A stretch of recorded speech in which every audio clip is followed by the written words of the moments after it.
Hi guys, I'm the Lag Dr. Clay Ballard, and today we're going to talk about the slingshot technique in the golf swing. This is going to help you to increase your lag, improve your release, and get a lot more club head speed. Let's go ahead and get started.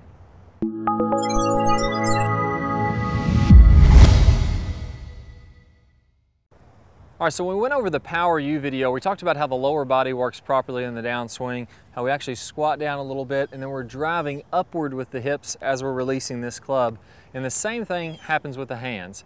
As we're coming into impact, the hands are actually moving vertically or up the other side of this U, just like the hips, to release that club. That's gonna help you to release all that lag and to get a lot of club head speed. So when you're watching the world's best players, this is exactly what's happening. As they're getting into a lag position in their downswing, the hands are actually a little too close to the ground to release the club.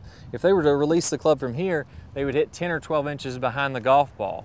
So at this point, the hands start to move back up the other side of the U as we're releasing, and it acts like a slingshot effect. So as I'm coming into impact, my club is releasing as the butt end of the club is actually moving up vertically into the release.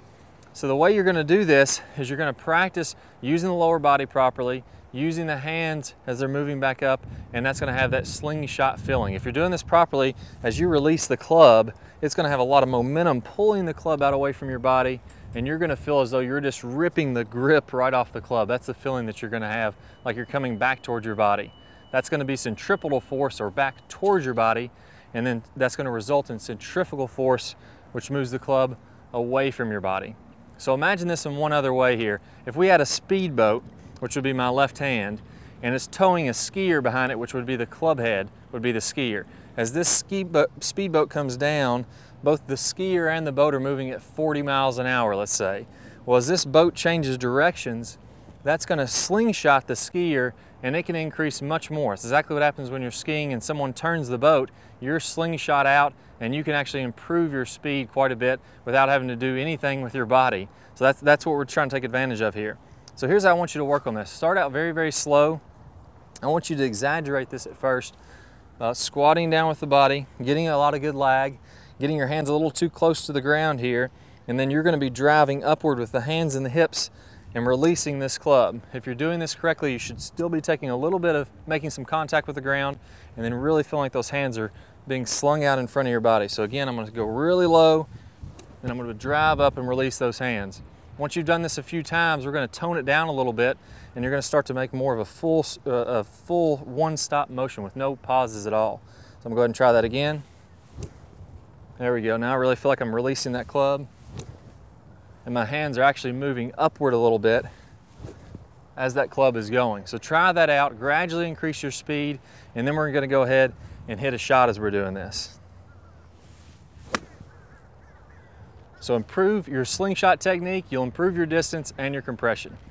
All right guys, so I hope you enjoyed this video. If you did like this video, be sure to click the like button below, post your comments, and I'll answer all your questions. I'm gonna play a preview to a premium video for you guys. If you wanna watch that entire video, go ahead and click the link below in the bottom of your screen or down in the description below. And then when you sign up for your free Rotary Swing membership, you're gonna get 4 hours of bonus instruction, plus you're gonna be able to watch the end of that video. So good luck to you guys, and I'll see you soon. Hi, I'm Lag Dr. Clay Ballard, and today I want to talk about one of the most frequently asked questions I get on the site, and that is, where does swing speed come from?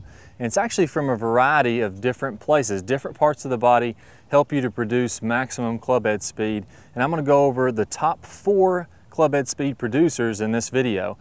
But before we get started on that, I want to go over one of the biggest myths out there on club head speed, and that's that the hips need to rotate as fast as possible, and the faster we rotate the hips, the more club head speed we get. Well, that's simply not the case. We've heard all the analogies that make it seem like this could happen, but I'm going to prove today that that's absolutely not how you get club head speed. It's not that the hips don't play their role. They do add some club head speed to the swing, but they're not the #1 producer by a long shot. So first, let's go ahead and bust this myth. And if my hips were the #1 producer of club head speed and one of the top producers of club head speed, that would mean if I didn't move my hips at all, my club head speed would drop off the map. So here I have my swing speed radar, and this is going to clock some club head speed. And first what I'm going to do, I'm going to go ahead and make some swings here, and I'm going to keep my hips absolutely still. And you're going to see that my club head speed is still pretty high. So let's go ahead with a no hip swing. Let's see what kind of club head speed I can produce. All right, 109 miles an hour right there with absolutely no movement of the hips. That proves to you that most of the club head speed is not coming from the hips. My normal club head speed is only about 115, so I only lost about 6 miles an hour by swinging with no hips at all. Now, let's go ahead and stay tuned in this video. I'm gonna go over the 4 main producers of club head speed, and I'm gonna show you how to do those correctly.